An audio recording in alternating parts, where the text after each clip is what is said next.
Greetings, ladies and gentlemen, and welcome to week 4 of the College Football Playoff Elimination Tracker. This is a weekly update of the college football playoff race and who all is still in it. For those that may be tuning in for the first time, here are the rules. For a power conference team, it's 3 losses and you're out. For a group of 5, it's 2 losses and you're done. A power conference team losing to a group of 5 is not instant elimination. Only thing that is a loss against an FCS opponent. And furthermore, when a team is eliminated, they do not come back. They got it? With all that being said, we started the week with 100 teams in the hunt for the college football playoff. Let's see who bowed out in week 4. In week 4, we are saying goodbye to UAB, Bowling Green, Clemson, Buffalo, Toledo, Northern Illinois, and with them the MAC, Temple, FIU, Air Force, Stanford, Washington State, East Carolina, Southern Miss, Florida, Wyoming, and Hawaii. That brings us into the single digits, just 84 teams left in the hunt for the college football playoff as we head into week 5.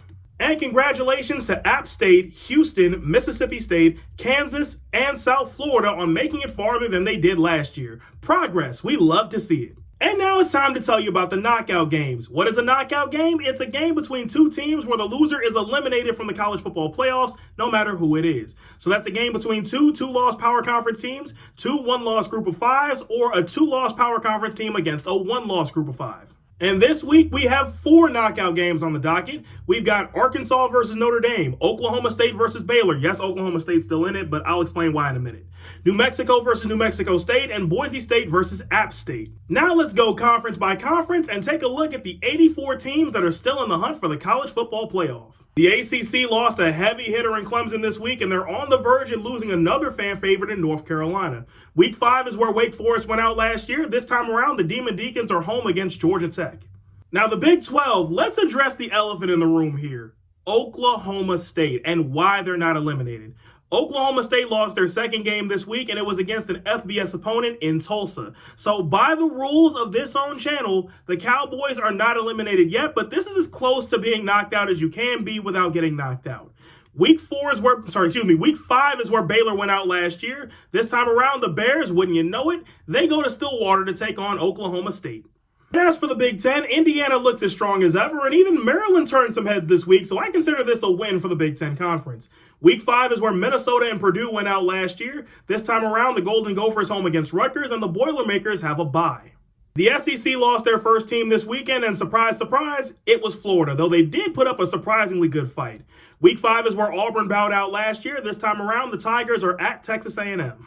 Now for the American Conference, where we are down to just 6 teams left. This is one of the stronger conferences, and it's well thought that the group of 5 representative is going to come from this conference. But yeah, these are our options. Conference USA is down to the final 4, and one of them is officially ineligible for college football playoff contention. However, Delaware's 3-1, so I figure might as well give them their shine too. Also, week 5 is where Western Kentucky bowed out last year. This time around, the Hilltoppers are at Missouri State. As for the independents, Notre Dame is in fact still here.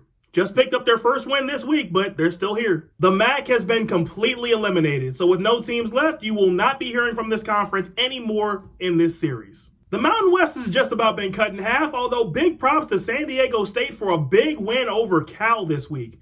Week 5 is where Fresno State went out last year. This time around, the Bulldogs have a bye. Now that Washington State's out, that's it for the Pac-12, and they are done until next year. The Sun Belt's down to 5 teams, and I guarantee most of y'all thought ODU would not make it this far, did you? Well, guess what? They're still here. Week 5 is where Texas State went out last year. This time around, the Bobcats have a bye. So, think your team's getting in? Let me know in the comments, and don't forget to leave a like and subscribe. Help me get to 5,000 subs, and hope that all your teams come back in week 5. But until next week, I'm the voice of Evan, and remember to always keep the vibes high.